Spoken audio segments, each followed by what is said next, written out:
Les informations que vous allez communiquer aux gendarmes, ça se travaille, ça se prépare.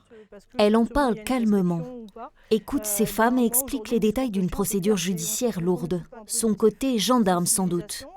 Victime d'inceste dans son enfance, Anne-Louise Lamé intervient lors de rencontres comme ici à Vernon.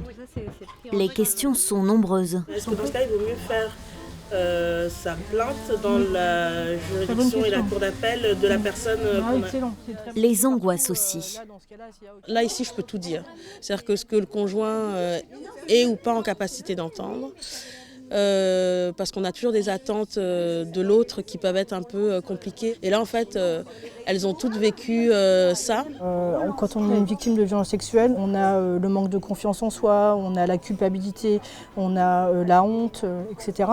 En moi, à travers le gendarme que je suis, elles ont trouvé de la confiance. Et du coup, je suis à leur écoute et j'essaye de leur apporter le maximum que je puisse faire. Il y a 2 ans, lors d'une conversation avec une amie, Anne-Louise pose, à 39 ans, un mot sur ce qui l'arrange depuis ses 7 ans. C'est l'explosion. Elle utilise le mot inceste qui est radicalement projeté en moi.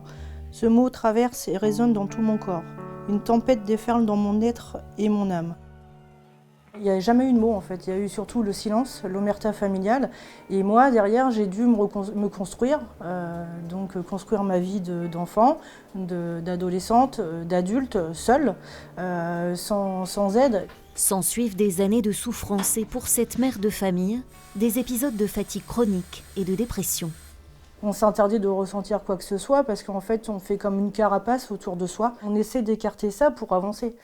Mais finalement, ce sac poubelle, il est présent et on ne peut pas l'écarter de notre vie parce qu'il est dans notre cerveau, mais il est aussi dans notre corps. Donc à un moment donné, si vous n'en parlez pas, on en souffrira toujours.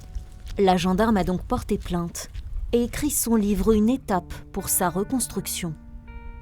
Le fait d'en parler et de faire les démarches judiciaires, de se faire suivre, etc., eh bien, ça permet de libérer tout ça.